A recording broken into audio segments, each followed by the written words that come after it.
योग्य माहिती योग्य व्यक्तीकडनं योग्य लोकांपर्यंत योग्य वेळी जर पोहोचली तर खरंच खूप सगळ्या लोकांचं आवाज येतोय व्यवस्थित. येतोय सर. या सॉरी.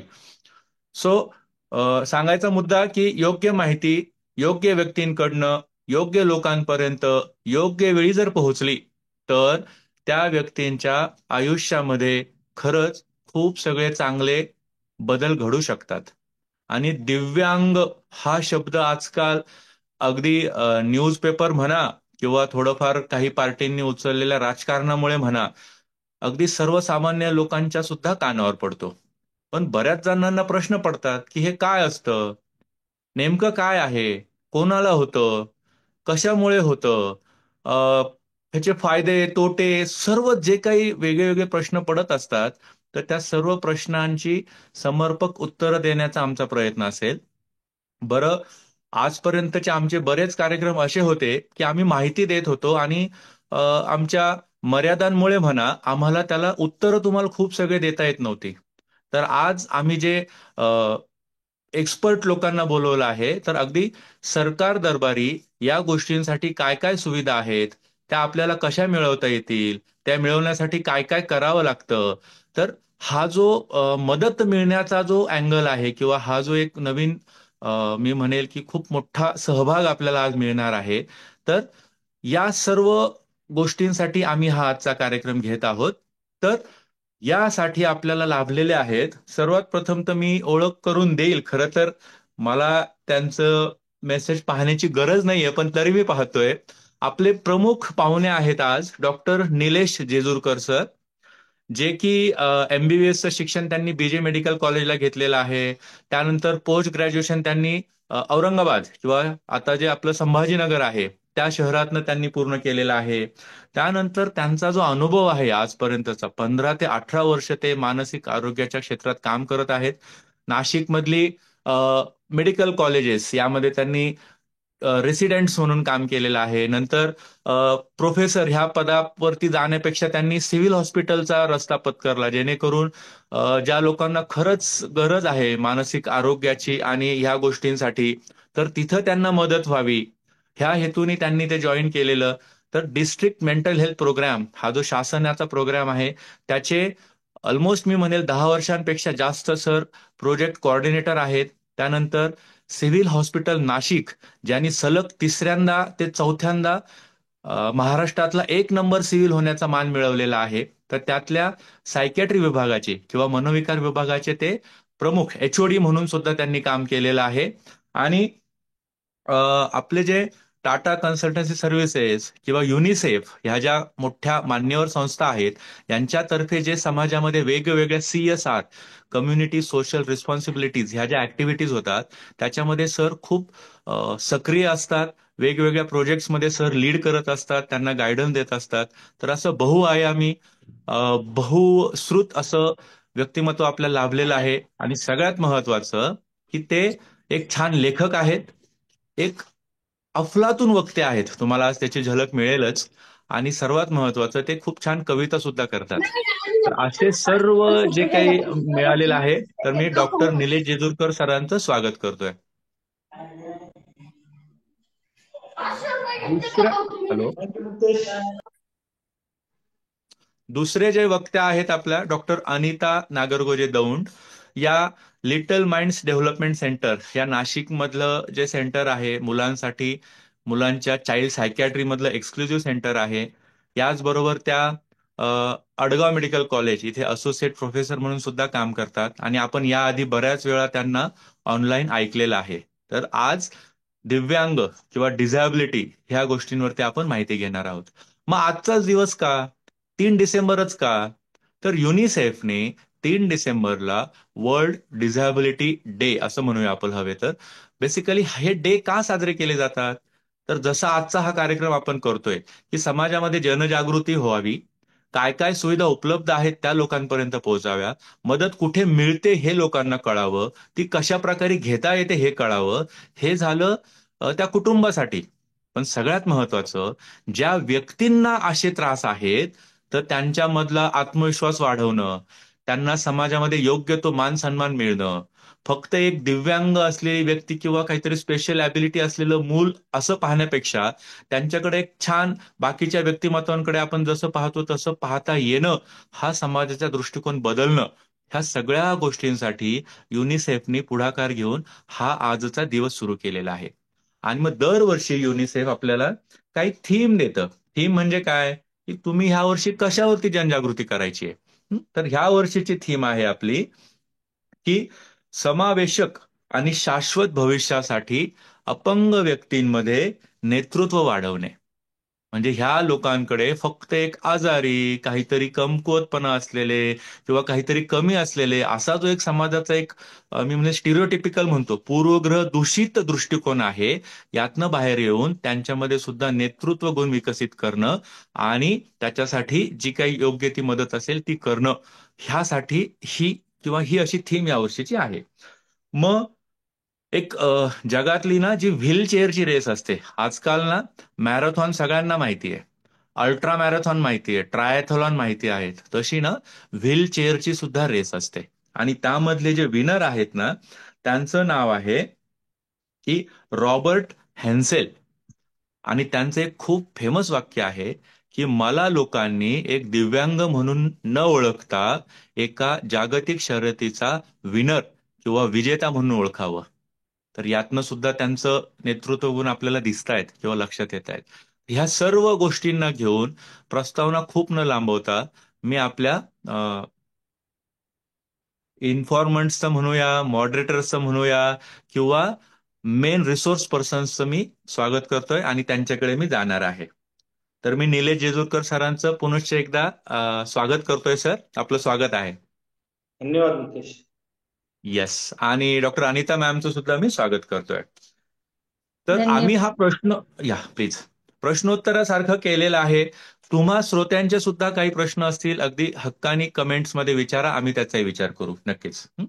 तर मग पहिला प्रश्न मी निलेश जेजूरकर सरांपासूनच सुरुवात करेल, की हे नेमकं अपंगत्व कशाला म्हणायचं, किंवा जे आपण हिंदीमध्ये दिव्यांग किंवा आजकाल मी जसं म्हणालो काही पार्टीजनी, पॉलिटिकल पार्टीजनी त्याला प्रमोट केलं गेलेलं आहे, तर हे दिव्यांग म्हणजे नेमकं काय, याच्याविषयी काय सांगाल निलेश सर? आपण चांगली सुरुवात करतो आहोत. हे समजून घेताना दिव्यांग म्हणजे काय आपण बघूयात. डिसीज आणि डिसॅबिलिटी या दोन गोष्टींमध्ये आपल्याला फरक करता आला पाहिजे.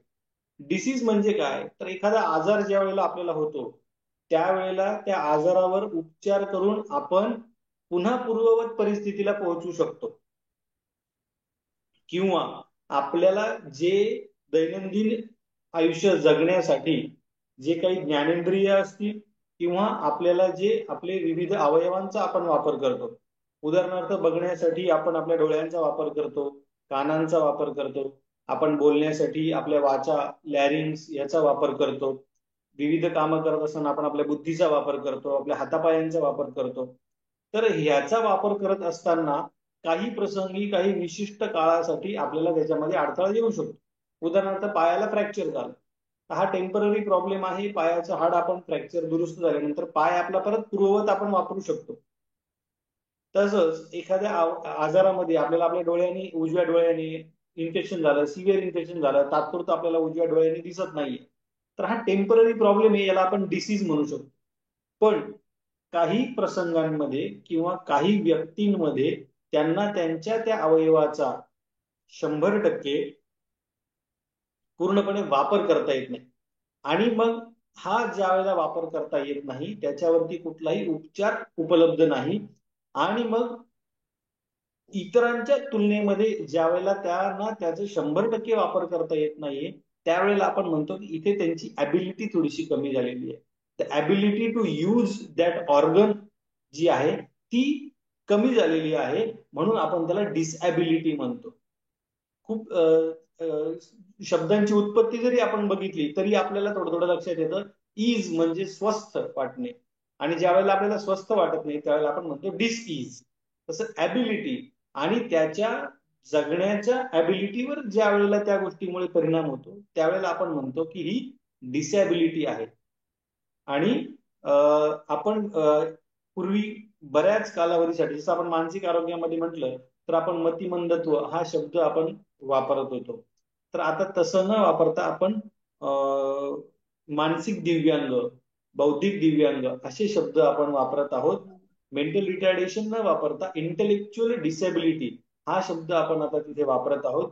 कारण व्हायचं काय, अपंग म्हटलं की मुळातच आपण एखाद्या माणसाच्या कमतरतेवरती बोट ठेवतो आहोत आणि त्यामुळे त्यांच्या मनामध्ये आत्मविश्वास कमी होणे किंवा तिथेच त्यांचं मानसिक खच्चीकरण होणे, अपंग अपंग म्हणत असताना डिस्क्रिमिनेशन होणे, ह्या सगळ्या गोष्टींमुळे ते माणूस स्वतःच्या मानसिकतेचा पूर्णपणे वापर करून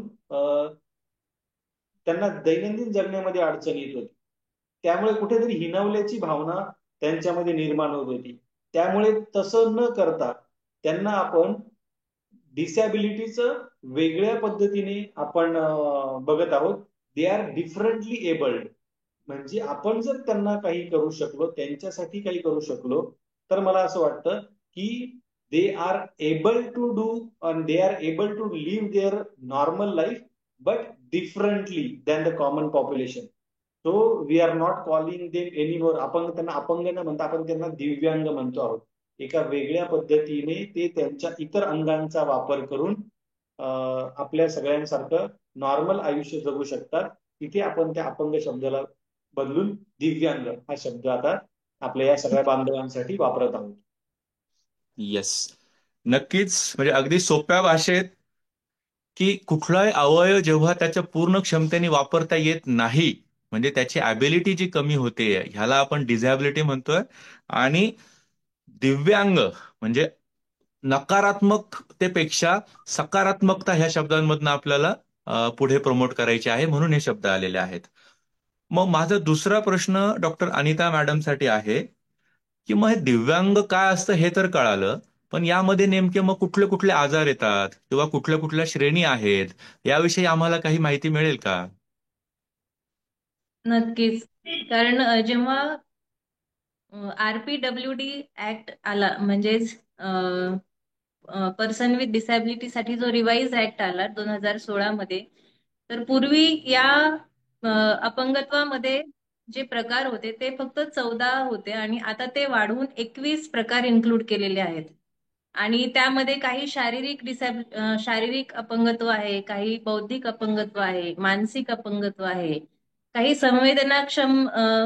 संवेदनात्मक अपंगत्व आहे, किंवा मग मसल्स आणि बोन्स रिलेटेड, किंवा चालता येत नाही, तुम्ही या एका ठिकाणाहून दुसऱ्या ठिकाणी जाऊ शकत नाही, ती अक्षमता जर आहे तर ते एक प्रकारचे असे 21 अपंगत्वाचे प्रकार या ऍक्ट मध्ये त्यांनी सांगितलेले आहेत. आणि त्यापैकी आता पूर्वी जे नव्हतं, आता त्यांनी 5 मानसिक अपंगत्वाचे प्रकार त्यांनी इन्क्लूड केलेले आहेत, जी खूप चांगली गोष्ट आहे. कारण की अ, त्यामध्ये मतिमंदत्व किंवा मानसिक आजार जसे स्किझोफ्रेनिया आहे, बायपोलर डिसऑर्डर आहे, ऑटिझम स्पेक्ट्रम डिसऑर्डर ज्याला आपण मराठीमध्ये स्वमग्नता म्हणतो तो येतो, किंवा स्पेसिफिक लर्निंग डिसऑर्डर जी शैक्षणिक अक्षमता आहे.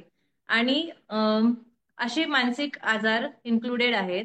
आणि या आजारांमध्ये, या अपंगत्वामध्ये खूप एक चांगली गोष्ट झाली की त्यांनी ज्या मुलांवर मुलींवर ऍसिड अटॅक झालेले आहेत, त्यांना सुद्धा, ऍसिड अटॅक सर्वायव्हर्सला सुद्धा इन्क्लूड केलेलं आहे.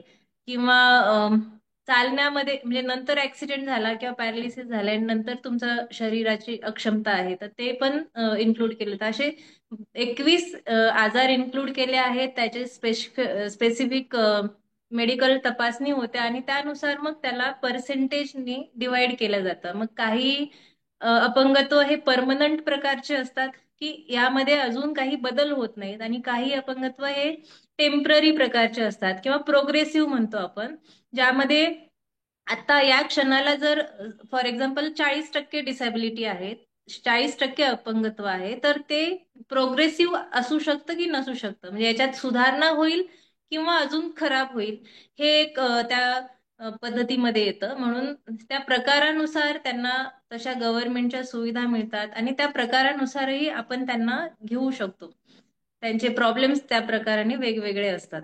तर हे 21 प्रकार आहेत. सर. Okay okay. तर हे जे नवीन ऍडिशन झाली आहे ही नक्कीच स्वागतार्ह बात आहे. म्हणजे हे काय सांगतंय की हे फक्त लोकांच्या लेव्हलवर नाही आहे, तर शासकीय पातळीवरती, गॅझेट लेव्हलला, अगदी शासकीय यंत्रणांच्या पूर्ण तळागाळापर्यंत हा मुद्दा किंवा हे सगळं माहिती पोहोचवण्याचा शासनाचा मानस आहे आणि ते सर्व हे करत आहेत.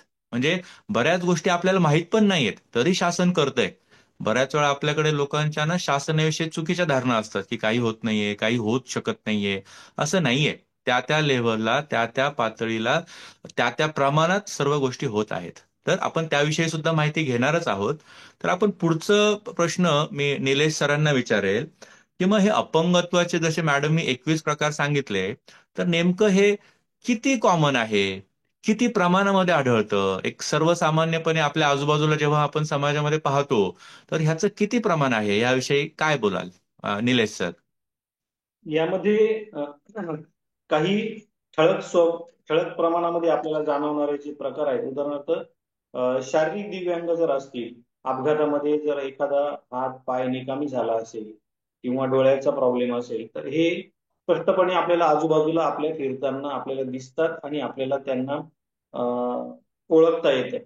पण या व्यतिरिक्तही असे अनेक दिव्यांग बांधव आपल्या आजूबाजूला आहेत, ज्यांची आपल्याला आजूबाजूला असताना जाणीव होत नाही किंवा ते सहज आपल्याला ओळखता येत नाही. उदाहरणार्थ कानाचे दोष, ज्याला आपण ऐकण्याचे आजार म्हणतो, की त्यांना कमी ऐकायला येतात, किंवा दृष्टीमध्ये लो विजन आहे, पूर्ण ब्लाइंड नाही आहेत पण लो विजन आहे, ते आपलं थोडं थोडं काम करू शकतात पण त्यांना व्हिज्युअल क्लॅरिटी पूर्ण नाही येत. असे काही आपले बांधव आहेत. त्यानंतर सौम्य प्रकारचे मतिमंद ज्याला म्हणतो आपण, की बुद्धिक अपंग जे आहेत सौम्य प्रकारामध्ये येणारे, तर ते सुद्धा त्यांची दैनंदिन कामं नॉर्मल करताना दिसतात, त्यामुळे ते आपल्याला समजत नाही. आणि याहूनही सगळ्यात महत्वाचा जो प्रकार आहे, जो आपल्याला बिलकुलच लक्षात येत नाही आणि ज्या बाबतीत खूप सारे गैरसमज आहेत, तो आहे स्पेसिफिक लर्निंग डिसॅबिलिटी. जो आपण तारे जमीन पर या चित्रपटामध्ये ईशान अवस्थी या मुलाच्या कॅरेक्टरमध्ये जो आपण बघितला, की त्याला बुद्ध्यांक नॉर्मल आहे, पण त्याला लिहिताना वाचताना अडचणी येतात, मॅथ्सचे प्रॉब्लेम सॉल्व्ह करताना अडचणी येतात. तर हे जे मुलं आहेत, हे शाळेमध्ये असताना ओळखणं सहजासहजी शक्य होत नाही. आपल्याला वाटतं की हा अभ्यासात मागे पडतो आहे, याचा अभ्यासात डोकं चालत नाही, हा मुद्दामूनच करतो, हा लक्षच देत नाही. तर असे जे आहेत ते आपण मिस करतो आहोत. याच्या बाबतीत खूप जास्त जनजागृती होणं गरजेचं आहे. भारतासारख्या विशाल देशाचा किंवा एवढी मोठी लोकसंख्या असलेल्या देशाचा जर आपण विचार केला, तर आज आपल्या देशामध्ये 2.5 ते 3% लोकांमध्ये डिसॅबिलिटी आपल्याला बघायला मिळते. आणि 2.5 ते 3% लोकांमध्ये जर डिसॅबिलिटी आपल्याला बघायला मिळत असेल, तर मला असं वाटतं की जवळजवळ आपल्या देशामध्ये 3 ते 4 करोडच्या आसपास आज लोक आहेत, ज्यांना कुठल्या ना कुठल्या प्रकारचं दिव्यांगाच्या प्रकारामध्ये ते मोडतात. तर या सगळ्यांसाठी आपल्याला काहीतरी करणं गरजेचं आहे आणि याच्यामध्ये सगळ्यात जास्त काय करू शकतो आपण, तर जनजागृती. आणि म्हणून मला असं वाटतं की आजचा दिवस साजरा करणं, त्या हिशोबाने आपण ह्या सगळ्या गोष्टी समजून घेणं आणि आपण काय करू शकतो. बाकीचे सगळे प्रॉब्लेम तर आपल्याला समजतातच आहेत, पण लहान मुलांमधले जे प्रॉब्लेम आहेत, ही जनजागृती काय करायची. तर जसं मॅडमने सांगितलं की काही काही दिव्यांगाचे प्रकार जे आहेत ते प्रोग्रेसिव्ह आहेत. मग अर्ली डायग्नोसिस जर झालं, लहान वयामध्ये जर आपल्याला त्याचं निदान झालं, तर त्यावर आपण काहीतरी उपचार करू शकतो. जर स्पेसिफिक लर्निंग डिसॅबिलिटीचा जर प्रकार जर आपण बघितला आणि ते जर आपल्याला लहान वयामध्ये 5वी 6वीला असताना जर ते डायग्नोज झाले, तर आपण त्याला रेमेडियल एज्युकेशनच्या माध्यमातून थोडस पुढे आणण्याचा प्रयत्न करू शकतो. त्या 8वी 9वीला जाईपर्यंत, 10वीला जाईपर्यंत त्या मुलाच्या मनामध्ये अभ्यासाच्या बाबतीत जो न्यूनगंड निर्माण होतो, त्यामुळे त्याला वेगळ्या प्रॉब्लेमला, मानसिक तणावाला सामोरं जावं लागतं. त्यामुळे अर्ली डायग्नोसिस जर झालं, दृष्टीदोषवाले मुलं असतील, जर लवकर डायग्नोसिस झालं, तर आपण त्यांना स्पेशल स्कूलमध्ये पाठवून, ब्लाइंड स्कूलमध्ये पाठवून ब्रेल लिपी वगैरे वाचायला शिकवू शकतो. त्यांच्या अभ्यासामध्ये आपण त्यांना पुढे आणू शकतो. त्यामुळे अर्ली डायग्नोसिस फार महत्वाचं आहे. तर आपण या सगळ्या बांधवांना त्या आपल्या सर्वांसोबत एक छान आयुष्य देण्यासाठी तयार राहू. आणि म्हणून आपली सगळ्यांची जबाबदारी आहे की आपल्या देशामध्ये असलेल्या या 3 ते 4 करोड लोकांसाठी आपण ते वातावरण निर्माण करणं गरजेचं आहे. अगदीच. म्हणजे 2.5 ते 3% हे पाहिलं तर टक्केवारी कमी वाटते, पण भारतासारख्या मोठ्या देशामध्ये अगदी आता आपण जगात एक नंबर झालो आहोत, तर 3 ते 4 कोटी आपले बांधव आणि भगिनी ज्यांना कोणाला हा त्रास आहे, तर एकतर असं काहीतरी आहे हे समजणं गरजेचं आहे. आणि ते जर आहे तर त्याच्यावर मदत आहे का, त्याच्यासाठी काही सुविधा आहेत का, तर एक्झॅक्टली ह्याच्यासाठीच युनिसेफनी आजचा हा दिवस आपण म्हणूया की सुरू केलेला आहे. आणि दरवर्षी या अनुषंगाने छोटे छोटे प्रोग्राम्स प्रत्येक पातळीवरती वेगवेगळ्या संस्था, वेगवेगळे डॉक्टर्स हे घेत असतात. तर यालाच अनुसरून मी पुढचा प्रश्न डॉक्टर अनिता मॅडमकडे जाणार आहे, की मग आपण आता जाणलं की दिव्यांग कोण आहेत, आपल्यातच राहणारे आहेत, अगदी मिसळून गेलेले आहेत.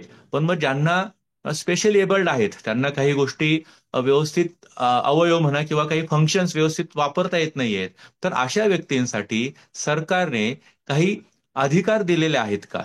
आणि ह्या अधिकाराची जाणीव जेव्हा होते ना, तेव्हा हे लोक त्यासाठी मदत सुद्धा हक्काने घेतील.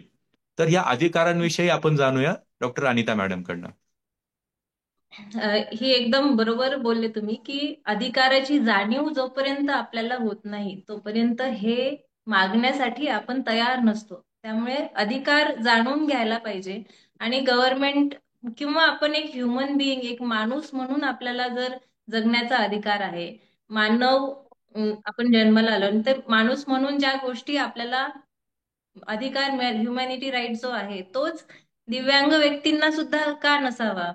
तर आरपीडब्ल्यूडी ऍक्ट मध्ये सुद्धा तेच दिलेलं आहे आणि त्यांनी भरपूर म्हणजे समानता आणण्याचा प्रयत्न केला आहे. तर मला इतर व्यक्तीं इतकंच समान जगण्याचा अधिकार असावा, इतर व्यक्तींसारखंच मलाही रिस्पेक्टनी वागवावं, मलाही समाजामध्ये ऍक्सेप्ट केलं जावं, मलाही माझ्या भावना वगैरे यांचं प्रोटेक्शन मिळावं, मला सेफ्टी मिळावी, मला फॅमिली लाईफ जगता यावी, रिप्रोडक्शनचा अधिकार असावा, मलाही कायद्यामध्ये माझ्यासाठी तरतुदी असाव्यात आणि असेसिबिलिटी असावी, वोटिंग करता यावं, लिगल कॅपॅसिटी म्हणजे मला ओपिनियन द्यायचं मत असावं, जस्टिस असावं, ह्या सगळ्या गोष्टी इन्क्लुडेड आहेत. पण मला वाटतं की ही बोलायची सुद्धा गरज नसावी, कारण की हे कॉमन अधिकार आहेत आणि हे सगळ्यांनाच जसे आहेत तसे दिव्यांग व्यक्तींना पण आहेत. हे त्या व्यक्तींनी स्वतःला कमी न मानता हे अधिकार जाणून घ्यायला पाहिजे आणि त्यासाठी लढायला पाहिजे. जर कोणी तुम्हाला नावं ठेवताय, टॉन्ट करतंय, तर त्यासाठी शिक्षा सुद्धा आहे. पण तुम्हाला तेच आधी माहित पाहिजे की मला जर कोणी नाव ठेवतंय तर हे मी बोलू शकतो, मी यावर विरोध करू शकतो. तर आपल्याला आपलं आयुष्य आनंदाने जगता येणं यासाठी काय अधिकाराची गरज आहे. त्यामुळे कंपन्यांमध्ये सुद्धा त्यांना आता गव्हर्नमेंटनी सांगितलेलं आहे की आपण म्हणतो डिसेबल फ्रेंडली कंपन्या बनवा, डिसेबल फ्रेंडली तुमचे हॉस्पिटल्स आणि वेगवेगळ्या व्यवस्था बनायला पाहिजे. तर ते डिसेबल फ्रेंडली बनवायची किंवा असं गुगलवर पण जेव्हा तुम्ही तुमची साईट रजिस्टर करता किंवा तिथे येतं ना बिझनेसमध्ये की हे तुमचं हॉस्पिटल किंवा तुमची जी जागा आहे ती डिसेबल फ्रेंडली आहे का. पण हे एक वाक्य टाकायची सुद्धा गरज का आहे. मला वाटतं अधिकार जर तुम्ही नॉर्मल व्यक्तीला आणि डिसेबल व्यक्तीला वेगळं समजत नाहीये तर त्यांचे अधिकार वेगळ्याने सांगायची गरजच पडली नाही पाहिजे. त्यांना त्यांचे अधिकार मांडण्याचा आणि प्रश्न विचारण्याचा अधिकार आहे आणि ते त्यांनी केलं पाहिजे. समाजाने त्यांना ते ऍक्सेप्टन्स दिलं पाहिजे आणि हाच आपल्या आजच्या प्रोग्रामचा, आजच्या कार्यक्रमाचा उद्देश आहे. अगदी बेसिक बोलायला गेलो ना आपण, तरी right to education, right to access to health facilities, right to access to a good treatment, म्हणजे चांगली ट्रीटमेंट त्यांना मिळायला हवी, चांगल्या सुविधा त्यांना मिळायला हव्या, आणि सर्व ठिकाणी त्यांना ऍक्सेस असावा. तर इथं मी फक्त थोडं माझं आजचं काम फक्त प्रश्न विचारणं आणि सारांश देणं आहे, पण तरी एक छोटीशी माहिती मी देऊ इच्छितो. UNCRPD, United Nations convention for rights of person with disability, हा जो एक खूप मोठं कन्व्हेन्शन म्हणजे खूप मोठी मीटिंग झालेली आहे. कशासाठी? तर ह्या आपल्या दिव्यांग बांधव आणि भगिनींसाठी जागतिक स्तरावरती काय काय करता येईल. आणि हे जेव्हा कुठलंही अशी एखादी बॉडी तयार होते ना, तर प्रत्येक देशाला अपील केलं जातं की तुम्ही सुद्धा यामध्ये सामील व्हा. तर आपला भारत देश 2009, एक्झॅक्टली 2009 किंवा 10ला आपण सुद्धा UNCRPD ची सिग्नेटरी आहोत. म्हणजे भारत सरकारने मान्य केलं की आमच्या देशामध्ये आम्ही आमच्या दिव्यांग बंधू भगिनींसाठी ज्या ज्या सुविधा देता येण्यासारख्या आहेत त्या देणार आहोत. मग तुम्ही सुद्धा आजूबाजूला पाहत असाल की आजकाल कुठल्याही मोठ्या बिल्डिंगमध्ये ना व्हीलचेअर ऍक्सेसिबल एंट्रन्स असतो. तुम्ही ATM मशीन मध्ये गेलात ना, तर जुन्या काळी ATM साऊंड नव्हता, बोलायचे नाहीत. आता ते सांगतं की पासबुक इन्सर्ट करा, तुमचा नंबर टाका. सो हा एक बदल आहे. लिफ्ट्समध्ये, आपल्या मेट्रोजमध्ये प्रत्येक ठिकाणी ऑडिओ पण दिला जातो. म्हणजे फक्त वाचणं काय म्हणतात ना, फक्त दिशादर्शक नाहीये, तर आवाज सुद्धा आपल्याला वापरायला सक्ती केलेली आहे सरकारने. तर हे छोटे छोटे बदल आहेत जे होत आहेत. आपल्याला ह्याची जाणीवच नाहीये. बऱ्याच वेळा आपल्याला चिडचिड होते, अरे दिसतं ना आम्हाला पुढचं स्टेशन हे आहे, कशाला सांगायची गरज आहे. तर हे सांगणं का आहे, तर UNCRPD ह्याचा आपण एक सदस्य देश आहोत. अगदी ह्या UNCRPD मुळे आपल्या भारत देशाला बरेचसे कायदे सुद्धा बदलावे लागलेत. अगदी आम्ही सायकॅट्रिस्ट आहोत, तर मेंटल हेल्थ केअर ऍक्ट 2017 मध्ये आलेला आहे. तर हा ऍक्ट का बदलावा लागला, म्हणजे ह्याच्या आधी कुठला होता, 1987 सालचा मेंटल हेल्थ ऍक्ट, याच्यानुसार सर्व ट्रीटमेंट वगैरे व्हायच्या. पण जेव्हा आपण हे सदस्यत्व स्वीकारलं, तर आपल्याला नवीन कायदा तयार करावा लागला. आता मॅडम बोलताना जे आरपीडी म्हणतायत ना, सो रिव्हाइज्ड पर्सन, म्हणजे ह्या कायद्याला सुद्धा पर्सन विथ डिझॅबिलिटी जो ऍक्ट होता ना, ह्याला सुद्धा रिवाईज करावं लागलंय. तर ह्या सर्व गोष्टी शासकीय पातळीवर होत आहेत आणि त्याची माहिती जनसामान्यांमध्ये पोहोचवण्यासाठी आजचा कार्यक्रम आहे. तर मग हे सगळं जसं मी थोडक्यात सांगितलं की UNCRPD 2006ला झालं, आपण त्याचे सदस्यत्व आहोत. तर मग या अनुषंगाने सरकारच्या, म्हणजे ह्या आपल्या दिव्यांग बांधव आणि भगिनींप्रती काय काय जबाबदाऱ्या आहेत, किंवा सरकार यांना काय काय सुविधा पुरवतंय, हे आपण जाणून घेऊया डॉक्टर निलेश जेजूरकर सरांनी. त्यांनी अगदी आपल्या सिव्हिलमध्ये, मी आधीच सांगितलं की HOD म्हणून त्यांनी काम केलेलं आहे आणि त्यांना या क्षेत्रातला दांडगा अनुभव आहे. तर सर, आम्हाला प्रॅक्टिकल काय आहेत चेंजेस? मुक्तीश खूप छान माहिती दिली. आणि मॅडमनी पण मगाशी आपल्याला जे सांगितलं की आपण जो पर्सन विथ डिसॅबिलिटी ऍक्ट आपण 2016चा फॉलो करतो आहोत. तू जसं सांगितलं की 2017चा आपल्याला मानसिक आरोग्य कायदाही येस. बदलावा लागला, तोही याच गोष्टींसाठी. मी इथे सर्व श्रोत्यांना सांगू इच्छितो की मुळात आपण हे समजून घेतलं पाहिजे की कुठलाही कायदा जेव्हा अस्तित्वात येतो तेव्हा तो कायदा कोणासाठी अस्तित्वात येतो. कायदा हा कधीही समाजातल्या पॉवरफुल घटकांसाठी अस्तित्वात येत नाही. तर कायदा हा समाजातल्या त्या घटकांसाठी अस्तित्वात येतो ज्यांचे अधिकार इतर पॉवरफुल लोकांकडनं बाधित होण्याची शक्यता आहे. मग अशा घटकांसाठीच कायदा निर्माण होतो. तुम्ही जर अगदी रस्ते वाहतूक कायदा जरी बघितला तरी त्यातही मोटर अपघात कायदा जरी बघितला तरी ज्याला त्रास होऊ शकतो, जो विक्टीम आहे, त्याचे अधिकार तिथे अबाधित राहावेत म्हणून तो कायदा आलेला आहे. आपले जे दिव्यांग बांधव आहेत त्यांचे सर्व अधिकार जपले जावेत म्हणून हा कायदा अस्तित्वात आला. आणि त्यांना आपल्याला समानतेची जाणीव करून देण्यासाठी मुक्तेश डॉक्टर मुक्तेश यांनी जे सांगितलं बदल आपल्याला दिसत आहेत. अगदी छोटे छोटे, म्हणजे ब्रेल लिपीमध्ये तुम्हाला आता पाट्या सुद्धा दिसतात. खाली फरशांवरती जिथे चालायचं आहे तिथे आपल्या दृष्टीने दिव्यांग असलेल्या बांधवांसाठी वेगळ्या डिझाईनच्या फरशा लावल्या जातात, जेणेकरून कुठला मार्ग त्यांना घ्यायचा आहे हे आपल्याला समजलं जातं. हे जसे स्ट्रक्चरल चेंजेस होत आहेत, इथे मला एक या क्षेत्रामध्ये काम करणाऱ्या एका चांगल्या कार्यकर्त्याचं मला वाक्य इथं खूप चांगलं आठवतं. त्याने विचारलं आहे की लोक आम्हाला दिव्यांग म्हणतात किंवा आम्हाला अपंग म्हणतात, तर कोण कोणासाठी सुटेबल नाहीये? आम्ही या समाजासाठी सुटेबल नाही आहोत असं म्हणण्यापेक्षा आपण अशी समाज रचनाच करू शकलो नाही निर्माण की जिथे आम्ही मुक्तपणे फिरू शकतो, जिथे आम्ही कुठल्याही अडथळ्याविना फिरू शकतो, अशी समाज रचना आपण करू शकलो नाही. ही आपली सगळ्यांची कमतरता आहे आणि म्हणून आपल्याला त्यांना आज दिव्यांग म्हणावं लागतं आहे आणि त्यांच्यासाठी आपल्याला वेगवेगळ्या सुविधा द्याव्या लागत आहेत. अगदी तुम्ही म्हटलात तर आपल्या दिव्यांग बांधवांसाठी वेगळी मेडिक्लेम फॅसिलिटी सुद्धा अवेलेबल आहे. नॅक जी आपली संस्था आहे, दृष्टीने आपण IRDA. मुलांची शाळा जी आहे तिथे जर आपण गेला तर आपण हा मेडिक्लेमचा वेगळा फॉर्म भरून तिथे त्यांना 1.5 ते 2 लाख रुपयाचा वेगळा आरोग्य विमा सुद्धा आपण आपल्या दिव्यांग बांधवांसाठी उपलब्ध करून घेऊ शकतो. त्यानंतर आपल्याला माहिती आहे की शाळेमध्ये शिक्षण घेत असताना जर शारीरिक दिव्यांग असतील तर त्यांच्यासाठी आपल्याला लेखनिक उपलब्ध होऊ शकतो. त्यानंतर जर हाताची काही अडचणी असतील किंवा दृष्टीचा दोष असेल तर त्यांच्यासाठी त्यांना परीक्षेला एक सोबत प्रश्न वाचण्यासाठी रीडर आणि रायटर हे दोन्ही सुद्धा परीक्षेमध्ये आपण उपलब्ध करून देऊ शकतो. आपल्या स्पेसिफिक लर्निंग डिसेबिलिटी असलेल्या मुलांसाठी आपल्याला वेळ वाढवून मिळते. प्रत्येक 1 तासासाठी 15 ते 20 मिनिट वाढवून मिळतात, जेणेकरून जे स्लो रायटर आहेत किंवा जे स्लो लर्नर आहेत त्यांना तो पुरेसा वेळ मिळेल आणि ते त्यांच्या परीक्षेमध्ये सुद्धा चांगल्या पद्धतीने परफॉर्म करू शकतील.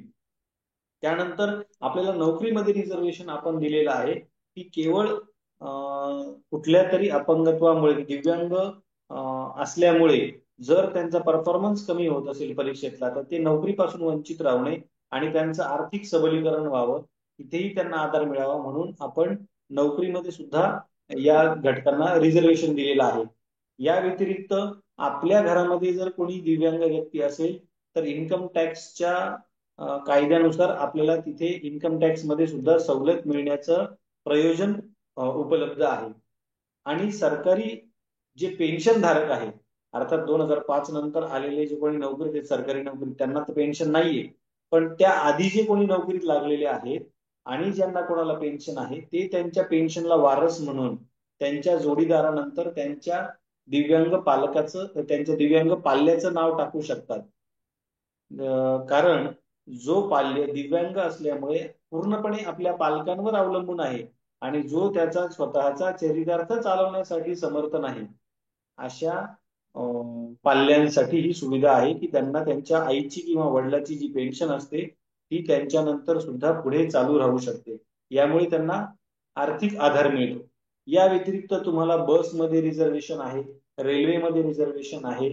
आपल्या सोबत जाणारा माणूस जर एखादा 100% दृष्टी दिव्यांग असेल किंवा एखादा 100% बुद्धीने दिव्यांग आहे, 100% कानाने दिव्यांग आहे, तर अशा व्यक्तींना कायम आधाराची आणि एस्कॉर्टची सोबतीची गरज पडते.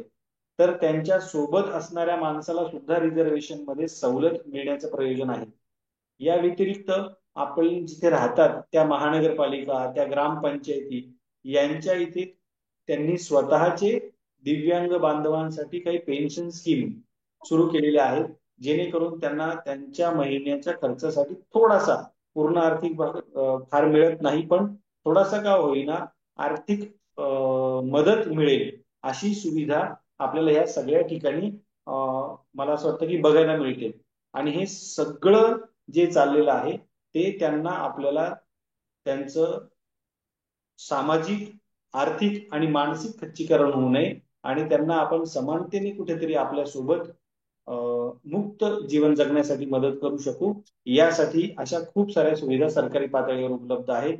मला असं वाटतं की जर आपल्याला अजून काही माहिती हवी असेल तर आपण जवळच्याच अपंग आणि पुनर्वसन केंद्र जिल्हा परिषद मध्ये असतात, समाज कल्याण विभागामध्ये सुद्धा विविध स्कीम येत असतात. अगदी घरकुल योजनेमध्ये सुद्धा रिझर्वेशन होते दिव्यांग बांधवांसाठी. त्याच्यामध्ये घरकुल योजनेमध्ये काही सवलती आपल्याला लवकर मिळालेल्या होत्या. त्यांना जर त्यांचा स्वतःचा उद्योगधंदा उभा करायचा असेल तर त्याच्यासाठी सरकार दरबारी वेगळ्या पद्धतीने आणि कमी व्याजदरामध्ये अर्थसहाय्य सुद्धा मिळू शकतं. तर ह्या सगळ्या योजनांची माहिती आपल्याला अपंग आणि समाज कल्याण विभाग जो आहे तर तिथे मिळू शकते. तिथे आपण नक्की संपर्क करावा. धन्यवाद सर. जे अगदी खूपच उपयुक्त अशी ही माहिती आहे. नक्कीच आपण हे परत ऐकायला लोकांना भाग पाडूया आणि लोकही ते ऐकतील. आता काही कामामुळे बऱ्याच जणांना जॉईन करता आलेलं नाहीये, पण आपण हे रेकॉर्डिंग जेव्हा शेअर करू, माझ्या मते ही खूप सुंदर माहिती खूप सोप्या भाषेत तुम्ही सांगितलेली आहे. इथं परत मी एक छोटं जसं म्हणालो माझं एक शेपूट जोडणार आहे. माझ्या शिक्षकांनी जेव्हा मला हे UNCRPD शिकवलं, तर पाठक सर माझे, त्यांनी काय सांगितलं, म्हणजे मी मराठीत बोलतोय, की सपोज एखादा शिक्षक आहे जो शाळेवरती जाऊन छान शिकवतो, सुंदर शिक्षक आहे, पण दुर्दैवाने काहीतरी अपघात झाला आणि आपण म्हणूया की त्या अपघातामध्ये त्यांना दिव्यांगत्व प्राप्त झालं. तर ह्याच्यात होतं काय, अशी कल्पना करा, एक शाळा आहे जिथं व्हीलचेअर ऍक्सेसच नाहीये, त्यांना व्हीलचेअर घेऊन त्या शाळेमध्ये जाताच येत नाहीये. आणि अशी कल्पना करा, एक शाळा आहे जिथं व्हीलचेअर घेऊन जाता येणार आहे.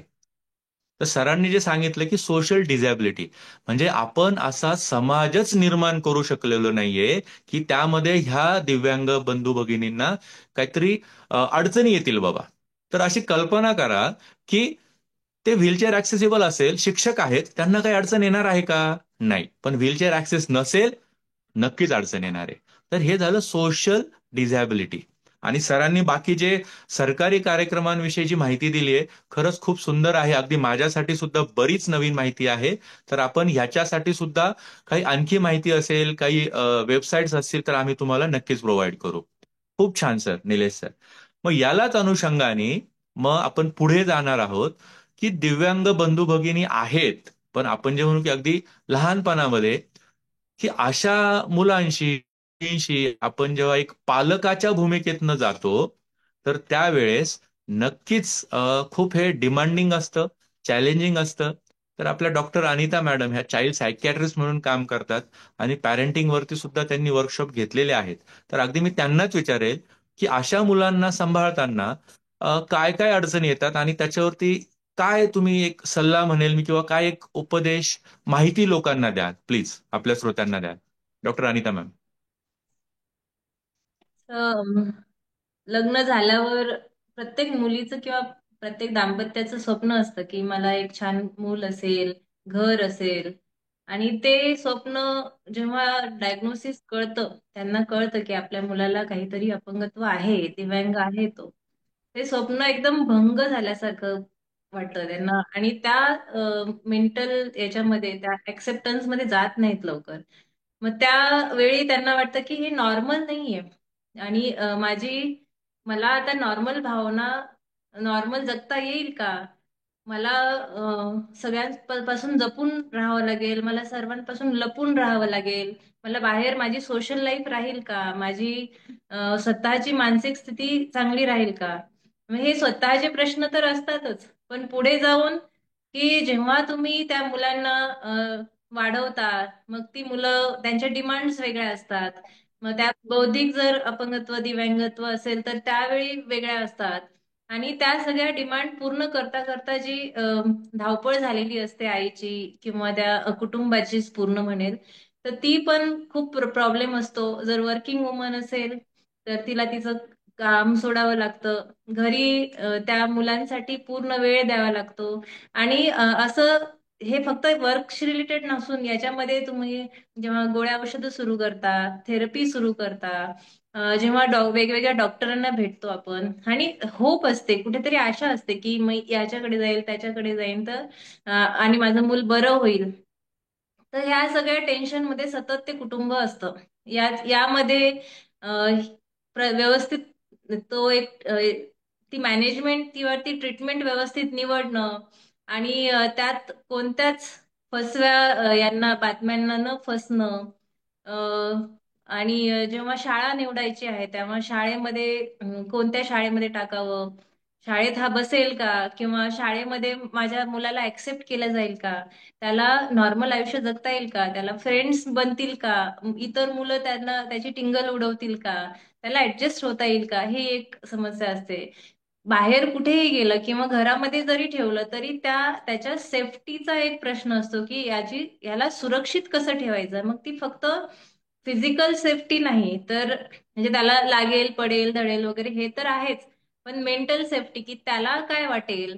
आणि जेव्हा आपण पॅरेंटिंग करतो त्यावेळी, जेव्हा पालकांच्याच मनामध्ये हे असतं की माझं मूल असं आहे, माझं मूल असं आहे, तो ऍक्सेप्टन्स, ते स्वीकार नसतो, तोपर्यंत ते स्वतः पण तो एक मेसेज देत असतात त्या मुलाला की तुझ्यामध्ये काहीतरी कमतरता आहे. ती कमतरता ते ऍब्सॉर्ब करतात आणि तसंच तो मेंटल ट्रॉमा घेऊन जगतात का, मग हा पण एक प्रश्न असतो. म्हणजे हे पण समस्या आहेत पुढे. आणि सेफ्टीमध्ये सेक्शुअल सेफ्टी पण खूप महत्वाची आहे, की या जर मुली किंवा मुलांना पण आजकाल सेक्शुअली सेफ कोणी कोणी त्यांचा हे उपभोग नाही किंवा त्यांना त्रास नाही दिला पाहिजे, त्यांना वेगळ्या पद्धतीने टच नाही केलं पाहिजे, कारण की त्यांना तेवढी समज नसते. खूप सिंपल विचार असतात, खूप त्यांच्या आयुष्याची हे पद्धत खूप वेगळी असते. तेव्हा त्यांना ते दागे लोकांच्या मनात काय चाललंय, कोण कसं वागतंय, कोण कसं मला फसवतंय हे कळत नाही ना. त्यामुळे त्यांना ते सुरक्षित ठेवणं हे खूप मोठं आव्हान असतं पालकांसाठी. आणि या सगळ्यामध्ये पैसे वगैरे हे तर आहेच, पण स्वतःचं स्वास्थ्य जपणं हे पण खूप मोठं आव्हान असतं पालकांसाठी. तर त्यामध्ये मी जेव्हा आपण पॅरेंटिंग टिप्स काय द्यायच्या किंवा काय करू शकतात पालक ह्याबद्दल जर सांगायचं असेल तर सांगेल की तुम्ही आधी स्वीकारा, अं, समजा, शिका आणि शिकवा. या 4 पॉइंटवर आपल्याला बोलता येईल. तुम्हाला स्वीकारायचं आहे की माझं मूल असं आहे आणि ही अशी परिस्थिती आहे, आणि यामध्ये चांगलं किंवा वाईट असं काहीच नाहीये. तर जर डिसॅबिलिटी आहे पण त्यासोबत त्याला काहीतरी स्पेशल ॲबिलिटी आहे आणि ती ॲबिलिटी ओळखायची. माझं पूर्णपणे लक्ष ॲबिलिटी काय आहे त्याकडे असलं पाहिजे. आणि जेव्हा मी ती शोधते, त्याला त्याची ती स्ट्रेंग्थ वाढवते, तेव्हा त्याला वेगवेगळ्या पद्धतीने मी ग्रूम करू शकते. त्या ॲबिलिटीला आपण वाढवून त्याला एक फंक्शनल आयुष्य देऊ शकतो. यासोबत जेव्हा आपण सोल्युशन फोकस असतो की मला प्रॉब्लेम काय येतोय हे सगळं याच्यावर डोकं की नाही मला हे असंच झालंय तसंच झालंय देवाने असंच का केलं, या प्रॉब्लेम्स मध्ये न पडता मी जेव्हा सोल्युशनचा विचार करते तेव्हा आयुष्य खूप सुंदर होऊन जातं. आणि स्वीकार जेव्हा करतो आपण, ती जोपर्यंत स्वीकार करत नाही लोक काय म्हणतील, मला बाहेर कसं ऍडजस्ट करता येईल, मी माझं आयुष्य कसं जगेल, माझ्या बाळाचं आयुष्य कसं राहील, ह्या सगळ्या प्रश्नामध्ये या सगळ्या ओझ्यामध्ये आपण असतो. आणि जेव्हा तुम्ही स्वीकारता, एकदम फ्रीडम आल्यासारखं होतं की आता मी याला स्वीकारलं आहे, हे असं आयुष्य आहे, याच्यातून मला छान आयुष्य जगायचंय, माझ्या मुलाला छान आयुष्य द्यायचंय. जेव्हा ह्या मेंटल स्टेटमध्ये येतो, तिथून पुढे मग आपण सोल्युशन कडे जातो की आता आपण समजून घेऊया, इन्फॉर्मेशन घेऊया की नेमका हा आजार काय आहे, हे अपंगत्व कसं असतं, याचे परिणाम काय असतात, यामध्ये प्रोग्रेस कसा होतो, आणि काय केल्यानंतर कमी होतं. मग थेरपी आहे, वेगवेगळे औषधं आहेत. जर फिजिकल दिव्यांग असेल, म्हणजे शारीरिक दिव्यांग आहे, तर फिजिओथेरपी वगैरे सारखे असतात. बौद्धिक दिव्यांग आहे, वेगवेगळ्या थेरपीज आहेत, औषधं आहेत. तर ह्या सगळ्यामध्ये मग अभ्यास करायला आपण सुरू करतो, त्याला समजून घेतो पूर्ण. आणि समजून घेताना तुम्ही कनेक्टेडनेस ठेवायला पाहिजे की जर ऑटिझमचं मूल असेल किंवा इंटेलेक्च्युअल डिसॅबिलिटीचं आहे, एसएलडीचं आहे, तर ह्या सगळ्याचे ग्रुप्स असतात. आजकाल सोशल मीडियाने इतकं छान प्लॅटफॉर्म तयार केलेला आहे की प्रत्येक आजाराचे ग्रुप्स आहेत. त्या कम्युनिटी सोबत तुम्ही जुडा आणि त्यांच्या इतर मुलांच्याही पॅरेंट्स सोबत डिस्कशन करा, त्यांचे प्रॉब्लेम शेअर करा, स्वतःचे प्रॉब्लेम शेअर करा, सोल्युशन शोधा. तर अंडरस्टँडिंग, समजताना कनेक्शन तयार करणं आणि शेअरिंग करणं हे पण महत्वाचं आहे. मग त्या गोष्टी शिकायच्या आहेत, त्या मुलांवर थेरपी द्यायची आहे, आणि त्या थेरपी सोबत आपण सुद्धा, मी नेहमी माझ्या पॅरेंट्स जेव्हा येतात आमच्याकडे त्यांना सांगत असते की आईला आणि वडिलांना स्वतःला थेरपिस्ट बनावं लागतं. म्हणजे तुम्ही एका प्रकारे को थेरपिस्ट असता त्याच्यासाठी आयुष्यभर. आणि ते जेव्हा तुम्ही बनता तेव्हाच ते मूल इंडिपेंडंट आयुष्य जगू शकतं. तर ते शिकणं, ती जबाबदारी घेणं आणि त्या मुलाला शिकवणं हे खूप महत्वाचं असतं. मग हे सगळं घेताना स्वीकारा, आजाराला, अपंगत्वाला स्वीकारा, समजून घ्या, शिका, लर्न करा सगळ्या गोष्टी आणि शिकवा, मुलाला शिकवा. तर या 4 भागामध्ये मी सांगेल. आणि खूप सारे एक्सपोजर द्या त्यांना, वेगवेगळ्या त्यांना जे आवडतं त्या सगळ्या गोष्टी करू द्या, एक्सप्लोर करा, इंडिपेंडंट सोडा, म्हणजे मोकळ्या मनाने त्यांना जगू द्या. त्याला अपंग आहे कोण काय म्हणेल म्हणून बाहेर न्यायचंच नाही, घरातच ठेवायचं, एकटंच जायचं किंवा आपणही घरातच राहायचं असं करू नका. तुमचं स्वतःचंही आयुष्य आहे, ते पण तुम्हाला जगायचं आहे. त्याबद्दल निलेश सर सांगतीलच, पण मग तुम्हाला तुमच्या मुलासोबत राहायचं आहे, पूर्णपणे संवेदनशीलतेने त्याला स्वीकारायचं आहे. तर पुढचे प्रश्न आणि जेवढे पण आव्हान आहेत ते सॉल्व्ह होतात. सर. अगदीच. अ, अगदी सोप्या भाषेत सांगायचं झालं तर तुम्ही सुद्धा दिव्यांग मुलाची किंवा मुलीचे पालक आहात हे स्वीकारा. आपल्या मुलाला स्वीकारा आणि समाज त्यांना जे काही वागवतोय त्याला सुद्धा स्वीकारा. कारण आपला जोपर्यंत ऍक्सेप्टन्स येत नाही, स्वीकार होत नाही ना, आपण स्वतःमध्ये सुद्धा बदल करत नाही. तर त्यामुळे आधी स्वीकारा. Acceptance is the beginning of change. Okay. तर स्वीकार करा. आणि पुढे मॅडमनी जे काही सांगितलं, ह्या ना जनरल माहिती आहे. म्हणजे हे बऱ्याच वेळा व्यक्तीनुसार, पाल्यानुसार ह्या गोष्टी बदलाव्या लागतात. तर त्याच्यासाठी मॅडमनी काय सांगितलंय, अगदी मी माझ्या पेशंटला सुद्धा सांगतो, काही काही पेशंटला म्हणण्यापेक्षा म्हणजे पेशंटच्या नातेवाईकांना, की तुम्ही पेशंटचे खरे डॉक्टर आहात. आम्ही तर सल्ले देणारे, औषधे देणारे डॉक्टर आहोत, पण तुम्ही 24 तास बरोबर असणारे, त्याची काळजी घेणारे, अडीनडीला उपलब्ध असणारे, त्याचे सर्व गैरसोयींना सोयीमध्ये बदलणारे, असे तुम्ही असता. तर तुम्ही नक्कीच आमच्यापेक्षा महत्वाचे डॉक्टर असता. तर तुम्ही ही माहिती घ्या. आणि नक्कीच छान मॅडमनी दिलं आहे.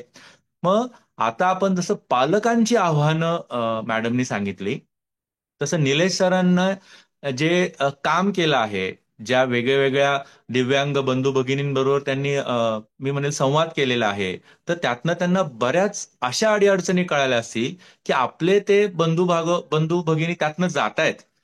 तर मी निलेश सरांना हेच विचारेल की दिव्यांग व्यक्तींना काय अडीअडचणींना सामोरं जावं लागतं, आणि म्हणजे तुमचे काय अनुभव आहेत याविषयी, प्लीज निलेश सर.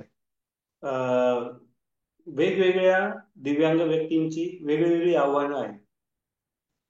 म्हणजे माझ्या सायकॅट्री डिपार्टमेंटच्या बाजूलाच ईएनटीचं डिपार्टमेंट आहे. आणि माझ्या इथं जी मुलं येतात सर्टिफिकेटसाठी, त्यातले जे मध्यम आणि तीव्र स्वरूपाचे दिव्यांग मुलं असतात, ते कधी कधी आरडाओरड करणार, कधी किंचाळणार. तिथे त्यांना सांभाळताना त्यांच्या पालकांची खूप दमछाक होत असते. पण तेच माझ्या बाजूच्या रूम मध्ये तिथे 4-5 कर्णबधीर दिव्यांग मुलं जी आहे, कॉलेजवाली असतील किंवा थोडी मोठी असतील, ती तिथे उभे असतात आणि ते एकमेकांशी इतका सहज संवाद साधत असतात. त्यांच्या लँग्वेजमध्ये, साईन लँग्वेजमध्ये त्यांचं काहीतरी वाव. संभाषण जोरात चाललेलं असतं. आणि मला विशेष कौतुक असं वाटलं की आता ते लोक व्हिडिओ कॉलवर सुद्धा एकमेकांशी छान संवाद साधतात. आणि तो इतका सगळा सायलेंट संवाद चालू असतो. त्यावेळेला त्यांच्या बाजूला उभं राहिल्यानंतर मला स्वतःबद्दल असं वाटायला लागतं की अरे, मला काहीतरी येत नाहीये. मी त्यांच्याशी संवाद साधू शकत नाही.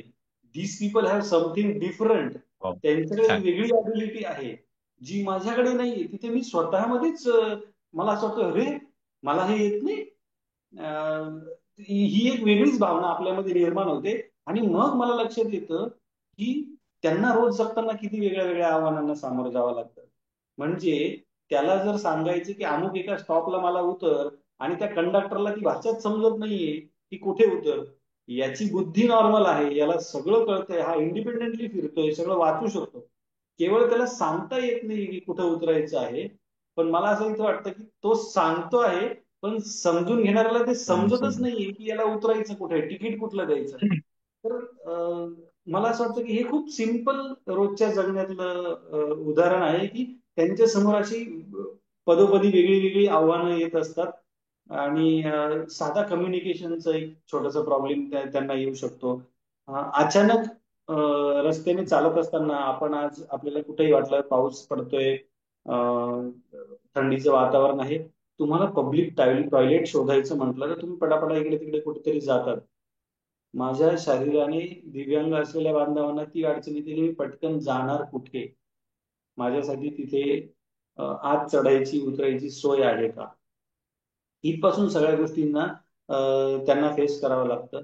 त्यानंतर जी मुलं आज आपल्याला भेटता आहे, जी आज दिव्यांग म्हणून आमच्याकडनं सर्टिफिकेट घेऊन जातात, तर त्यांना काय म्हणायचं आहे हे त्यांचे आई वडील सोडून इतर कोणालाही आजूबाजूच्यांना समजत नसतं. जसं त्या बाळाला कुठे भूक लागली, त्याला जेव्हा येतो, तो का चिडचिड करतोय, तो का आरडाओरडा करतोय, हे फक्त त्याच्या पालकांना समजत असतं. बाकीच्यांना त्याला काय म्हणायचं हे पटकन लक्षात येत नाही.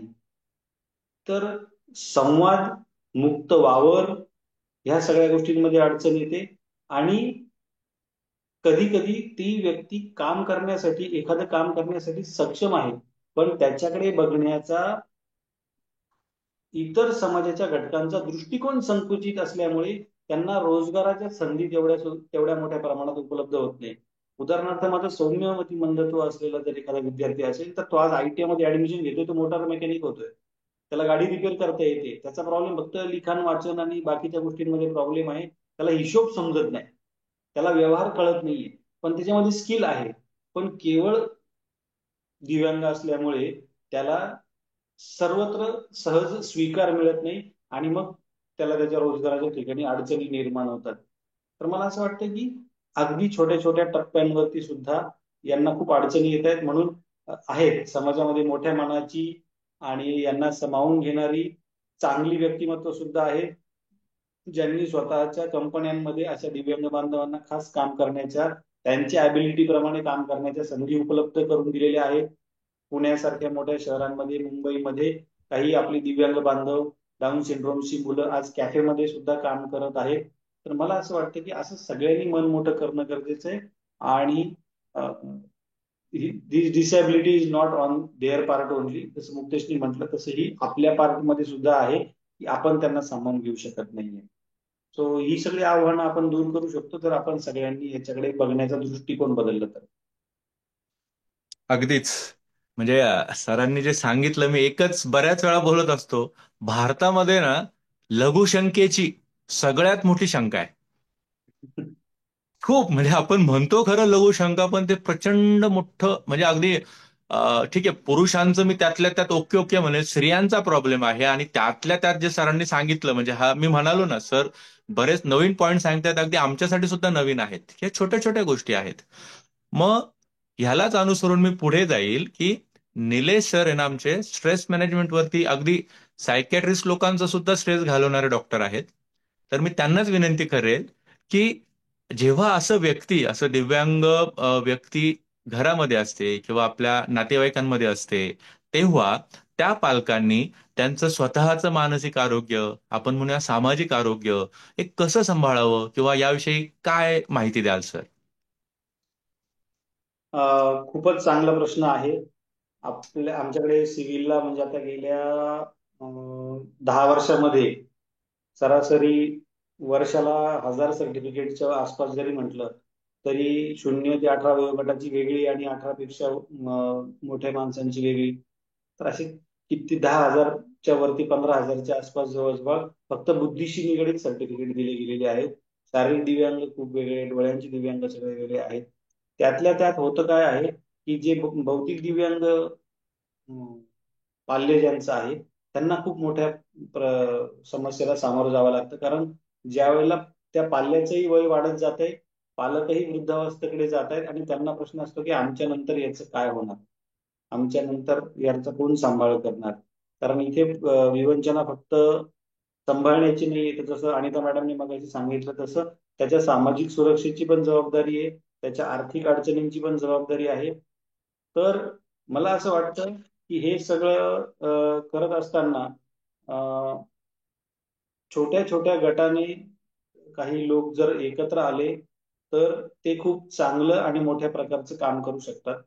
याच्यामध्ये सगळ्यात चांगलं उदाहरण मी देईल की आधार नावाची संस्था आहे, जिचं पहिलं केंद्र बदलापूरला उभं केलं गेलं होतं. गोरे नावाचे गृहस्थ होते. आणि मला असं वाटतंय की काही दिव्यांग पालक, बुद्धीने दिव्यांग असलेल्या मुलांचे काही पालक एकत्र आले आणि त्या पालकांनी मिळून ही आधार संस्था उभी केली. आणि त्या आधार संस्थेमध्ये ती संस्था त्या मुलाचं पालकत्व घेते आणि त्या मुलाचा आयुष्यभर सांभाळ करण्याची जबाबदारी घेते. त्या संस्थेचं दुसरं केंद्र आपल्याकडे धामणगाव म्हणून जे आहे घोटी सिन्नर हायवेला, SMBT कॉलेज पासून अगदी 2 किलोमीटर अंतरावरतीच ही संस्था आहे, जिथे आज 100 पेक्षा जास्त जवळजवळ मुलं आहेत आणि 25 एक मुली आज तिथे आहेत. ते त्या मुलांचा सांभाळ करत आहेत. तर मला असं वाटतं की समाजामध्ये मॅडमने सांगितलं की आपण ग्रुप केला पाहिजे. आपल्या मुलासारखेच, आपल्या पाल्यासारखेच इतर जे पाल्य आहेत त्या सगळ्या पालकांनी जर एकत्र आलं तर मला असं वाटतं की अडीअडचणींना आपण एकमेकांना मदत करू शकतो. त्यांना त्यांच्या घरात प्रॉब्लेम आल्यानंतर त्यांनी काय सोल्युशन वापरलं किंवा मला कुठल्या सोल्युशनने फायदा मिळाला, हे जेव्हा आम्ही एकमेकांशी शेअर करतो त्यावेळेला माझ्यासारख्या माणसाने दिलेला सल्ला आणि ज्याने तो अनुभव घेतला आहे आणि त्या अनुभवातून ते शहाणपण आलेलं आहे. आणि त्या अनुभवातून आलेल्या शहाणपणातून तो माणूस ज्या वेळेला सल्ला देतो, त्यावेळेला तो जास्त प्रॅक्टिकल आणि संयुक्तिक सल्ला असतो, आणि तो त्यांना त्यांच्या पाल्यांमध्ये अंमलबजावणी करताना मदत होते. तर मला असं वाटतं की सरकार आहेच, सरकार दरबारी योजना आहेत. या सगळ्या योजनांची माहिती घेण्यासाठी आपण सगळ्यांनी एकत्र येणं गरजेचं आहे, छोटे छोटे गट तयार करणं गरजेचं आहे. आणि याच्या माध्यमातून आपल्या सरकार दरबारी असलेल्या योजनांचा आपल्या पाल्यांसाठी आपण किती चांगल्या पद्धतीने फायदा करून घेऊ शकतो, किंवा त्यांचं भविष्य सुरक्षित करण्यासाठी काय करू शकतो. तर इथेच एकजुटीची गरज आहे, आणि ती आपण दाखवणं गरजेचं आहे. आणि मगाशी मॅडमने सांगितलं तसं, ज्या गोष्टी आपण बदलू शकतो त्यावर आपण आपली वेळ आणि ऊर्जा खर्च करावी. कारण जे आपल्या पदरी आहे ते बदलणं शक्य नाही, त्याचा स्वीकार करणंच आपल्या हातामध्ये आहे. आणि तो स्वीकार केला तरच डॉक्टर मुक्तेश म्हणतात तसं आपण त्यावर जास्त सकारात्मक पद्धतीने काम करू शकतो. अगदीच. तर अगदी खूप म्हणजे ह्याच्यावर मी काहीच कमेंट करणार नाही. आपण पुढे जाऊया. जसं मी सरांना विचारलं की दिव्यांग व्यक्तींना काय अडीअडचणी येतात, त्यांच्या पालकांना काय अडीअडचणी येतात आणि त्यांनी त्यावर कशी मात करावी. म्हणजे मी सरांना त्यांचा प्रॅक्टिकल अनुभव, आपला थिअरॉटिकल ज्ञान द्यायचा हा कार्यक्रम नाहीये. तर तुम्हाला काय अडीअडचणी येतात आणि त्या कशा सोडवल्या जातात, तर अनुभवावरतीच आम्ही बोलणार आहोत. तर जसं मग सर या क्षेत्रात काम करतायत, तसं अनिता मॅडम मेनली पालकांविषयी, लहान मुलांविषयी काय अडचणी आहेत. तर माझा पुढचा प्रश्न अनिता मॅडमला आहे की जेव्हा असं एखादं दिव्यांग मूल तुमच्याकडे येतं, तर तुमचा प्रॅक्टिकल अनुभव काय आहे, तुम्ही कसं हँडल करता, काय मॉडॅलिटी आहे, पालकांना कशी मदत करू शकता. तर याविषयी तुमचं मत ऐकायला नक्कीच श्रोत्यांनाही आवडेल. अनिता मॅम. एकदम महत्वपूर्ण आणि खूप चांगला प्रश्न आहे हा. की जेव्हा पालक येतात आणि आम्ही पहिल्यांदा त्यांना ऑटिझम आहे किंवा लर्निंग डिसॅबिलिटी आहे किंवा मग इंटेलेक्च्युअल डिसॅबिलिटी हे डायग्नोसिस सांगतो, आणि म्हणजेच बौद्धिक दिव्यांग आहे असं सांगतो, त्यावेळी सेम तीच भावना असते की अरे बापरे, माझ्या मुलाला हे असं आहे आणि मी आता याचं पुढे काय करू, काय करता येईल. मग बाकीचे सगळे जेव्हा ऑप्शन्स आम्ही सांगितलेले असतात, त्यावेळी त्यांना आम्ही थेरपी एक ऑप्शन सांगतो की थेरपी करणं आवश्यक आहे. थेरपी म्हणजे त्यांना त्या मुलांना बसून त्यांना स्टेप बाय स्टेप एक एक गोष्ट हाताने धरून शिकवायची असते, आणि ती हळूहळू त्यांना धरून शिकवणं, आणि मग हळूहळू ते कमी कमी करत जाणं आणि त्यांना पूर्णपणे स्वतः स्वावलंबी बनवणं, आत्मनिर्भर बनवणं, हे काम थेरपीचं असतं. तर थेरपी आपण करतो आणि त्यासोबत पॅरेंटिंग सेशन सुद्धा घेतो. की आमचं नेहमी इकडे कल असतो की त्या मुलासोबत जे काम करायचं ते करायचंच आहे, पण त्या मुलासोबत 24 तास त्याचे पॅरेंट्स आहेत, त्यांचे पालक आहेत. आणि त्यामुळे पालकांना जर माहित नाही की थेरपीमध्ये काय चाललंय, त्याला कसं शिकवलं जातं, त्याला तो जेव्हा हट्टी होतो, तेव्हा जेव्हा त्याला राग येतो, जेव्हा चिडचिड करतं, रडतं मूल, त्यावेळी त्याला कसं सांभाळायचं, किंवा त्याला काही शिकवायचं आहे, फॉर एक्झाम्पल त्याला टॉयलेट ट्रेनिंग शिकवायची आहे की त्याला बाथरूम आल्यावर त्याला सांगता आलं पाहिजे आणि बाथरूम मध्ये जाऊन बाथरूम करता आले पाहिजे, टॉयलेटला जाता आलं पाहिजे. हे जे ट्रेनिंग द्यायचं आहे, बेसिक स्किल्स शिकवणं पण आपण पॅरेंटिंग मध्ये घेत असतो. तर थेरपी सेशन आणि पॅरेंटिंग सेशन ह्या आपण त्यांना सजेस्ट करतो. आणि ह्या केल्यानंतर ह्या जेव्हा मुलं येतात, थेरपी होते, पॅरेंट्स येतात, पॅरेंटचे सेशन होतात, पॅरेंट ते फॉलो करतात घरी जाऊन, जसं शिकवलंय, जसा होमवर्क दिलाय तसं ते पूर्णपणे स्टेप बाय स्टेप फॉलो करतात, त्या मुलांना शिकवतात. त्यावेळी खरी थेरपी होत असते. म्हणजे आम्ही एका आठवड्यात 2 तास मुलाला घेऊन बसणं याने थेरपी होत नाही. पॅरेंट्सनी, पालकांनी स्वतः ते शिकणं आणि ती जी प्रॅक्टिस आहे ती पुन्हा पुन्हा घरी घेत राहणं, रोज मुलांना कमीत कमी 2 तास देणं, आणि त्याच्यातून जे लर्निंग होत आहे, त्याच्या प्रत्येक वागण्यामध्ये जे लर्निंग होत आहे, प्रत्येक गोष्टीमध्ये, ते सगळं महत्वाचं असतं. आणि यामुळे जे आपण प्रोग्रेसिव्ह दिव्यांगाचा प्रकार आहे तो खरंच छान प्रोग्रेस होतो, आणि ते त्या दिव्यांगातून बाहेर पण येण्याची शक्यता असते. म्हणजे ऑटिझम जर माइल्ड असेल तर तो पूर्ण नॉर्मल होतो. लर्निंग डिसॅबिलिटी खूप फंक्शनल होतात आणि त्यांना त्यांचं आयुष्य एकदम छान जगता येतं. तसंच इंटेलेक्च्युअल डिसॅबिलिटीची काही उदाहरणं आहेत की म्हणजे खूप चांगली उदाहरणं आहेत. आम्हाला सुद्धा स्वतःला असं सुरुवातीला वाटलं नाही की या मुलामध्ये इतकी प्रगती होईल. आणि तीच मुलं जेव्हा तुम्हाला 10वी नंतर 12वी नंतर काहीतरी छोटा मोठा बिझनेस करताना दिसतात. म्हणजे एक उदाहरण आहे की माझे एक क्लायंट आहेत ते त्यांनी ज्यूसचं सेंटर टाकलं. जळगावमध्ये होते ते. तर आणि तो खूप इझिली ते ज्यूस सेंटर हँडल करतोय. व्यवहार त्याला जमत नाहीये. म्हणजे क्लायंट सोबत म्हणजे त्याच्याकडे येणाऱ्या गिरायकांसोबत त्याला व्यवहार जमतोय. पण पैशाची मोजमाप करणं, कॉस्ट पाहण हे सगळं त्याची आई पाहते, जी शिकलेली नाहीये. आणि तो स्वतः एकदम मस्त ज्यूस बनवतो आणि सगळ्यांना ते फेमस ज्यूस सेंटर झालेलं आहे त्याचं आणि तो मतिमंद. तर हे इतकं एबल बनवणं हे काम थेरपीचं आहे. म्हणून थेरपी खूप खूप इम्पॉर्टंट आहे. थेरपीमध्ये पॅरेंटिंग सेशन घेणं खूप इम्पॉर्टंट आहे. आणि या सगळ्यासोबत काही काही दिव्यांग व्यक्तींना मेडिसिन्स घ्यावे लागतात, औषधं घ्यावी लागतात. आणि सायन्स इतकं डेव्हलप झालंय की आता पूर्वीसारखे मेडिसिन्स त्याचे साईड इफेक्ट आणि हे सगळं राहिलं नाहीये. आणि इतके चांगले चांगले मेडिसिन्स उपलब्ध झालेत की मूळ जे कारण आहे त्याच्यावर पण इलाज उपलब्ध आहेत.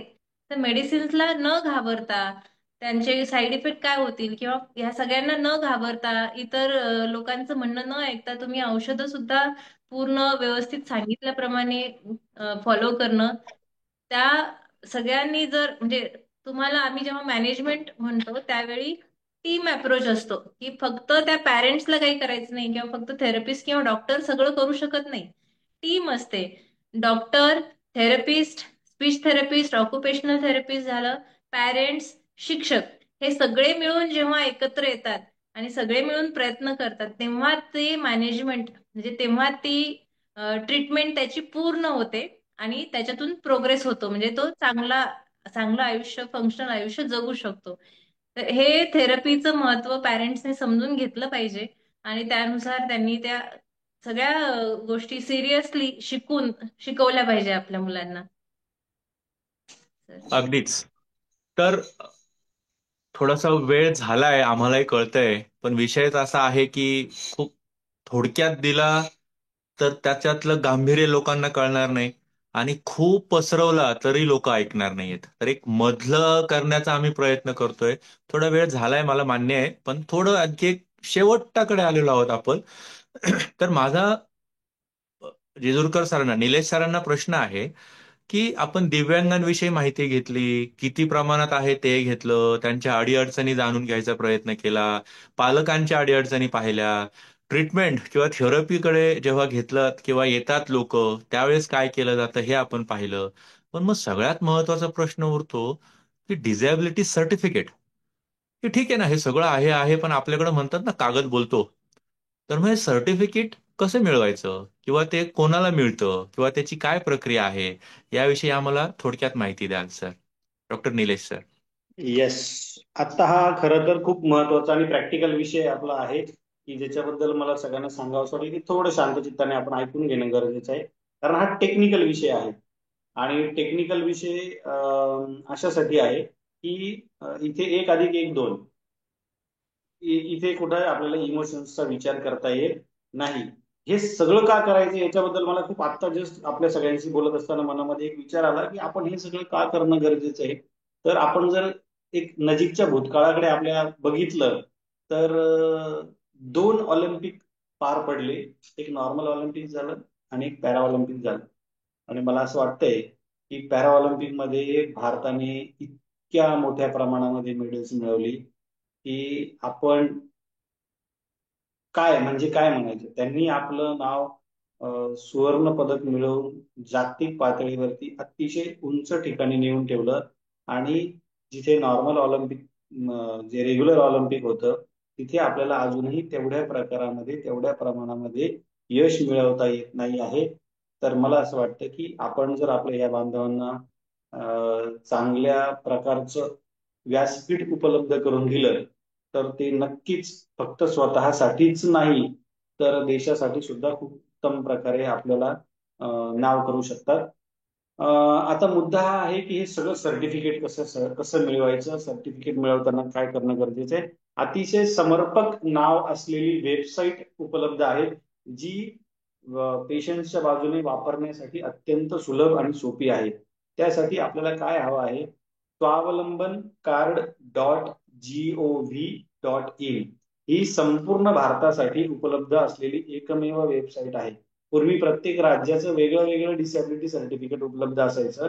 आता केंद्र सरकारने नवीन कायद्याप्रमाणे स्वावलंबन कार्ड.gov.in यालाच दुसऱ्या भाषेमध्ये लोक UDID असं सुद्धा म्हणतात, युनिक डिसॅबिलिटी आयडेंटिफिकेशन. तर हा जो UDID कार्ड आहे, आपण गुगलवर जाऊन UDID टाकलं किंवा स्वावलंबन कार्ड.gov.in टाकलं तरी सुद्धा आपल्याला ही माहिती मिळणार आहे. याच्यावरती रजिस्टर नावाचा जो कॉलम आहे तिथे आपण दिव्यांग म्हणून आपली स्वतःची नोंद करू शकतो. आपण ही नोंद करत असताना आपण कुठल्या भागात आहात त्या पद्धतीने आपल्याला ते हॉस्पिटल अटॅच होतं किंवा त्याच हॉस्पिटलला फक्त आपला फॉर्म दिसू शकतो. उदाहरणार्थ पुण्याच्या व्यक्तीने पुण्याच्या आधार कार्डचा पत्ता टाकून जर रजिस्ट्रेशन केलं तर ते मला नाशिकमध्ये दिसणार नाही. माझ्या नाशिक जिल्ह्यामध्ये जो माणूस इथला नाशिकचा पत्ता टाकून रजिस्ट्रेशन करतो तेवढेच रजिस्ट्रेशन मला जिल्हा रुग्णालय नाशिकला दिसतात. जे लोक संपूर्ण म्हणजे नाशिक जिल्ह्याच्या हद्दीत राहतात त्यांना 3 ठिकाणी हे सर्टिफिकेट मिळत आहे. मालेगाव आणि त्याच्या आजूबाजूचे जे 2-3 तालुके आहेत, 4 तालुके आहेत, त्यांची प्रमाणपत्र बनवणे आणि वितरणाची जबाबदारी ही सामान्य रुग्णालय मालेगाव इथे देण्यात आलेली आहे. त्याच्यानंतर कॉर्पोरेशनच्या हद्दीमध्ये आपल्या नाशिक महानगरपालिकेच्या हद्दीत जे आहे त्यांचं दिव्यांग प्रमाणपत्र हे बिटको हॉस्पिटल, ज्याला हिंदुहृदय सम्राट रुग्णालय, बाळासाहेब ठाकरे रुग्णालय नाशिक रोड इथे आपल्याकडे दिव्यांग प्रमाणपत्र मिळतं. आणि दुसरं कठडा द्वारकाच्या बाजूला झाकीर हुसेन हॉस्पिटल जे आहे तिथे सुद्धा दिव्यांग प्रमाणपत्र मिळत आहे. त्यानंतर उरलेला भाग जो आहे ग्रामीण भाग, जवळजवळ 10 तालुके जे आहेत नाशिक जिल्ह्यातले ग्रामीण, त्यांचे सगळ्यांचे सर्टिफिकेट जिल्हा रुग्णालय नाशिक येथून उपलब्ध होतात. मग याच्यामध्ये कुठल्या प्रकारचं दिव्यांग आहे हे आपण सिलेक्ट करू शकतो. ते दिव्यांगत्व हे अपघाताने आलेलं आहे, आजारपणाने आलं आहे की जन्मतः आहे हे सांगण्याची मुभा आहे. हे करत असताना आपल्याला आपला फोटो पासपोर्ट काढावा.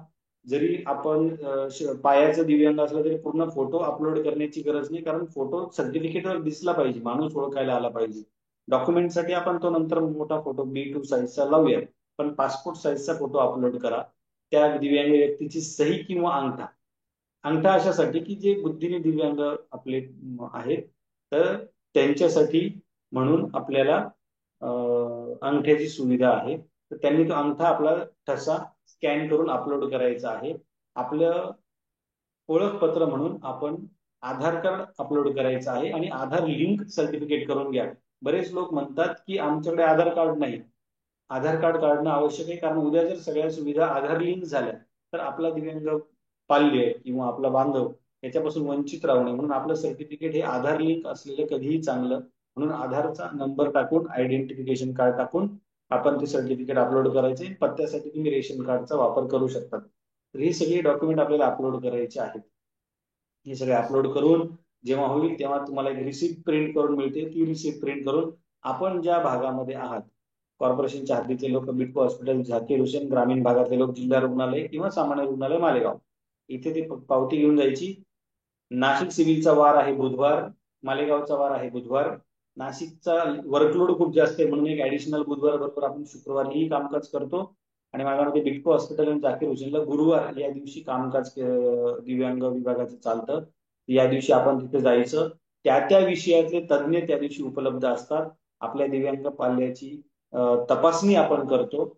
यामध्ये कधी कधी गर्दीमुळे सॉफ्टवेअरवरती किंवा वेबसाईटवरती सर्व्हरवरती लोड आल्यामुळे थोडासा विलंब होण्याची शक्यता आहे. तरी तिथे तुम्ही अशी विनंती करा की सर कागदपत्राचं जे काही काम आहे ते आपण एका दिवसात करून घेऊया. बाकी दिव्यांग बांधवाला जास्त चक्कर मारावी लागू नये, त्याची वारंवार रुग्णालयात यायची गरज पडू नये यासाठी आम्हीही आमच्या बाजूने काळजी घेत असतो. पालकांना जर 1-2 वेळा जास्त यावं लागलं तर ते यावं लागतं, कारण त्याच्यामध्ये काही टेक्निकल इश्यूज आहेत. आणि मग तपासणी केल्यानंतर जो आपला डिसॅबिलिटी गाईडलाईन्स आहेत, गॅजेट्स आहेत, पीडब्ल्यूडी ऍक्ट प्रमाणे जे काही आपले गाईडलाईन्स ठरलेले आहेत त्या गाईडलाईन प्रमाणेच कॉम्प्युटरवरती त्या दिव्यांग बांधवाला कॅल्क्युलेशन प्रमाणे डिसॅबिलिटी सर्टिफिकेट मिळतं. याच्यामध्ये कुठल्याही प्रकारचा मॅन्युअल व्हेरिएशन आपल्याला करता येत नाही. कारण जसं आपण ऐकलंय, with powers come great responsibility. त्यामुळे आम्हा सर्व सरकारी डॉक्टरांवरती जरी आम्हाला ते सर्टिफिकेट बनवण्याची पॉवर दिलेली असली तरी खूप मोठी जबाबदारी असते की आपल्याला कोणाचंही टक्केवारी कमी जास्त होणार नाही यासाठी आम्ही त्या गाईडलाईन्सच्या बाहेर जात नाही. बऱ्याचदा आपल्याला असं वाटतं की इथे जास्त टक्केवारी मिळणं अपेक्षित होतं. एक साधं उदाहरण देतो मंडळी, म्हणजे तुमच्या लगेच लक्षात येईल की समजा एखाद्या व्यक्तीला एका डोळ्याने दिसत नाहीये, तर ढोबळ मनाने आपला असा विचार आहे की त्याला 50% दृष्टी अपंगत्व मिळालं पाहिजे. पण तसं होत नाही. त्याचं कारण मी तुम्हाला सांगतो. हा डोळा जरी बंद केला तरी इथे ह्या दोन डोळ्यांच्या इथे नाकाच्या इथे जो खड्डा आहे त्यामुळे मला माझ्या डाव्या डोळ्याने सुद्धा उजवीकडचा थोडा एरिया दिसतो. मला फक्त उजव्या बाजूचा एकदम राईट साईडचा जो एक्स्ट्रीम एरिया आहे तो दिसत नाही. म्हणजे माझी 100% जर व्हिज्युअल फील्ड असेल तर या 100% व्हिज्युअल फील्ड मधला एक डोळा बंद केल्यावरही 70% व्हिज्युअल फील्ड माझी अबाधित राहते. त्यामुळे पूर्ण एक डोळा दृष्टी अपंगत्व आलं तरी ते साधारण 30%च्या आसपासच आपल्याला दृष्टी अपंगत्व मिळतं. म्हणजे नियम हे अगदी ठरलेले आहेत. त्याच्यात कोणीही स्वतःच्या मनाने फेरफार करू शकत नाही आणि अगदी जबाबदारीने सर्टिफिकेट मिळतं. आपणही सर्व गोष्टींचा अभ्यास करून आणि ह्या वेबसाईट वरती नोंदणी करा. आपल्या जवळच्या हॉस्पिटलला जा. आपल्याला सर्टिफिकेट मिळण्यामध्ये काहीही अडचण येणार नाही, हे मी माझ्या स्वतःच्या अनुभवावरून सांगतो. बाकी काही अडचण आली तर आपण आपल्या त्या त्या विभागातल्या डॉक्टरांशी प्रत्यक्ष संपर्क साधून आपल्या अडचणी सोडवून घेऊ शकतात. तिथे मेडिकल सोशल वर्कर्स आहेत, सायकोलॉजिस्ट आहेत, आणखीनही दिव्यांग विभागात काम करणारी टीम आहे, ती आपल्या मदतीसाठी सदैव तत्पर आहे. अगदीच. एवढं सोपं तर वेबसाईटवर पण दिलेलं नसेल. ओके. पण ही खूप सोपी सुटसुटीत अशी वेबसाईट आहे आणि जसं सर सांगतायत की तुमचं म्हणजे सर्व्हिस एंड म्हणू की जे ऍक्सेस करतायत त्यांच्यासाठी जितकी सोपी आहे तितकीच आमच्या साईडला सुद्धा थोडीशी सोपी आहे. जे सर म्हणतायत इमोशनल बाजूला कुठे चाललं ठेवूनच होतं? काम करावं लागतं की ह्याला आपण ह्याला जरा जास्त त्रास दिसतोय बरं का, जास्त टक्केवारी देऊया, हा काय हट्टाकट्टा दिसतोय ह्याला कमी देऊया, चल असं जे बघू आपण काय. इमोशन्स मध्ये येतात ह्याच्यामध्ये डॉक्टरांचा सुद्धा खूप रोल नाही आहे. आणि सरांनी जे गॅजेटचा उल्लेख केला, ते साधे आहे. वन प्लस नॉट कोणाचा आहे प्लीज म्यूट करा. तर खूप सरकारने खूप स्ट्रिक्ट, मेटिक्युलस, ढवळाढवळीला कमी चान्स असेल अशी ही यंत्रणा उभी केलेली आहे. तर जर कोणाला तशी गरज असेल त्या वेबसाईटला नक्की भेट द्या, त्या स्टेप्स फॉलो करा आणि तुमच्या सर्टिफिकेटचे अपडेट्स तुम्हाला अगदी SMS द्वारे सुद्धा मिळतात की तुमचं डॉक्युमेंट अपलोड झालं आहे, तुम्हाला ह्या दिवशी जायचं आहे, तुम्हाला हे हे इतकं इतकं मिळणार आहे, इतक्या इतक्या दिवसांमध्ये मिळेल. तर ही खरंच खूप चांगली सुविधा आहे. खूप छान, खूप सोप्या भाषेत तुम्ही ही माहिती दिलीत सर आम्हाला. खूप धन्यवाद. मग पुढचा प्रॅक्टिकल, आता हा आजचा कार्यक्रम जो आपण केला, तर मला सुद्धा शंका आहे की यामध्ये स्वतः दिव्यांग बांधव किती आहेत. बरोबर. म्हणजे आपण दिव्यांग नसलेले किंवा दिव्यांगांचे नातेवाईक, शेजारी, समाजामध्ये वागणारे किंवा काही डॉक्टर सुद्धा आहेत तर ते ट्रीटमेंट करणारे म्हणेल, तर हे आपण सर्व दिव्यांग नसणारे व्यक्ती आहोत. बरोबर. तर अनिता मॅडमला माझा पुढचा प्रश्न असा आहे की ह्या आपल्या सर्वांचा म्हणजे जे दिव्यांग नाहीयेत यांनी या दिव्यांग व्यक्तींकडे कसं पाहावं किंवा त्यांना कशी मदत करावी, किंवा थोडक्यात मी म्हणेल अ, कशी इथनं पुढं ट्रीटमेंट द्यावी. ट्रीटमेंट म्हणजे डॉक्टरवाली ट्रीटमेंट नाही हा. कारण एखाद्याला जर दिव्यांगत्व आहे, आपल्याला तुम्हाला सुद्धा अनुभव असेल, आपण कधीतरी मदत करायला गेलो तर त्या व्यक्तीला त्याचा राग येतो, त्याचं वाईट वाटतं, म्हणजे त्याची कुठली भावना असेल हे आपल्या हातात नाहीये. बरोबर. तर याविषयी जाणून घेऊया अनिता मॅडमकडनं की अशा व्यक्तींशी आपण समाज म्हणून कसं वागावं आणि त्यांना कशी मदत करावी. अनिता मॅडम. मला वाटतं हा आपला कार्यक्रमाचा आजचा लास्ट प्रश्न असेल आणि यामध्ये जसं सरांनी सांगितलं की सर्वसामान्य आपण समाज म्हणून या व्यक्तींकडे कसं पाहावं, तर मी सांगेल की आपला दृष्टिकोन बदलणं आपल्याला आवश्यक आहे. म्हणजे आपण त्यांना नॉर्मल माणूस, नॉर्मल ह्युमन बिईंग म्हणून जर पाहिलं, तर आपल्यासोबत ते वावरताना त्यांना सुद्धा संकुचितपणा येणार नाही. आणि अ, एक उदाहरण सांगते की जेव्हा ते मूल आहे, ज्याला दिव्यांग आहे, शरीरामध्ये असेल, मानसिक असेल किंवा काही बौद्धिक असेल, आणि त्या व्यक्तीला शाळेमध्ये वारंवार जर प्रश्न विचारले जात आहेत, वारंवार ते नोटीस करून दिल्या जात आहेत की हे असंच का, तू असाच कसं काय, किंवा आणि जर अशी मुलं खूप अभ्यासू असतील, म्हणजे ते बुद्धी त्यांची कमी नसते, समजा शारीरिक दिव्यांग असेल किंवा तुम्ही हायली इंटेलेक्च्युअल ऑटिझमचं उदाहरण घ्या, तर त्यांची बुद्धी कमी नसते, समज कमी नसते. मग अशी मुलं जेव्हा खूप चांगला मार्क्स आणतात आणि त्यावेळी जर प्रश्न विचारला गेला की अरे तुला कसं काय एवढे चांगले मार्क्स मिळाले, तर हे असं विचारल्यावर त्यांना जे त्यांच्या मनावर परिणाम होतात ते खूप घातक असतात. असं म्हणूयात की तो त्यांच्यासाठी मेंटल ट्रॉमा असतो, किंवा त्यांना वारंवार ती जाणीव करून दिली जाते की मी या या क्षमतेमध्ये कमी आहे, मला काहीतरी वेगळं आहे, माझं काहीतरी वेगळं आहे जे मी या समाजात फिट होऊ शकत नाही. हे जी भावना आहे, ही ती भावना सतत त्यांना येत असते, आणि तीच मग त्यांची पुढे जाऊन त्यांना अँझायटी होणं, डिप्रेशन होणं, ह्या सगळ्या गोष्टी होतात. तर आपण समाज म्हणून, आपण एक सर्वसामान्य व्यक्ती म्हणून या व्यक्तींना सामावून घेणं, त्यांना सहानुभूतीपूर्वक पाहणं, आणि त्यांना तो जो रिस्पेक्ट आहे माणूस म्हणून जगण्याचा, तो देणं, हे आपलं काम आहे. त्यांना ते इमोशनल सपोर्ट देणं, तुम्ही त्यांच्यासोबत फ्रेंड होऊ शकाल तर ते इतके छान फ्रेंड बनतात.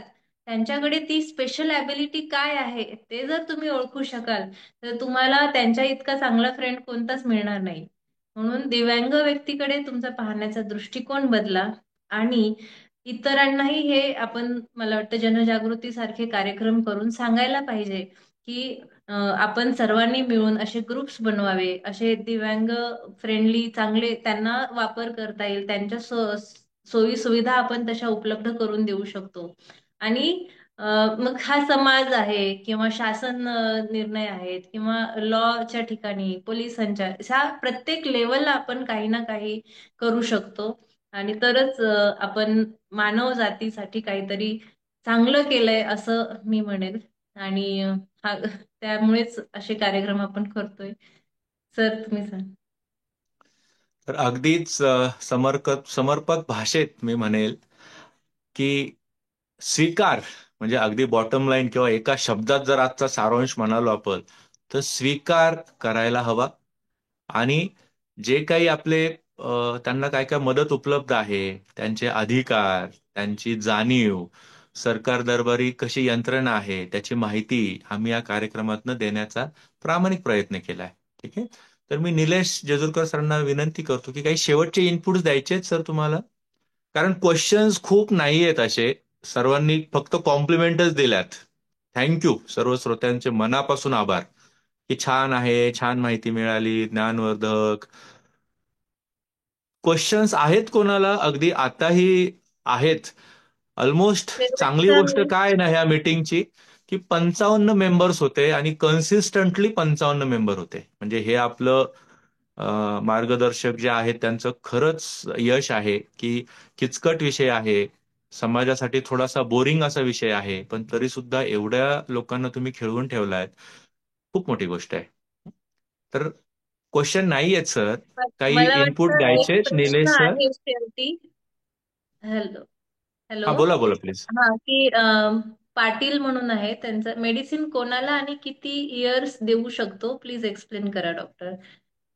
तर मेडिसिन्स काही व्यक्तींनाच लागतात, प्रत्येक दिव्यांग हे वेगळं असतं. त्यात जर तुम्ही बौद्धिक आणि मानसिक दिव्यांग आहे तर त्यांना वेगवेगळ्या समस्या असतात आणि त्यानुसार ते मेडिसिन ठरवावे लागतात. तर मला वाटतं हा इंडिव्हिज्युअल प्रश्न किंवा इंडिव्हिज्युअल दिव्यांगाला तपासून चेकअप करून मग ते ठरवण्याचा प्रश्न आहे. म्हणजे किती वर्ष चालतं हे आपण सांगू शकणार नाही, पण त्यातून बरे होतात हे सांगू शकतो. ठीक आहे. बरोबर. सर निलेश सर, काही कन्क्लुडिंग रिमार्क्स? मला हेच वाटतं की बऱ्याच गोष्टी आम्हालाही काम करत असताना जाणवतात की ह्या गोष्टींमध्ये बदल होणं गरजेचं आहे.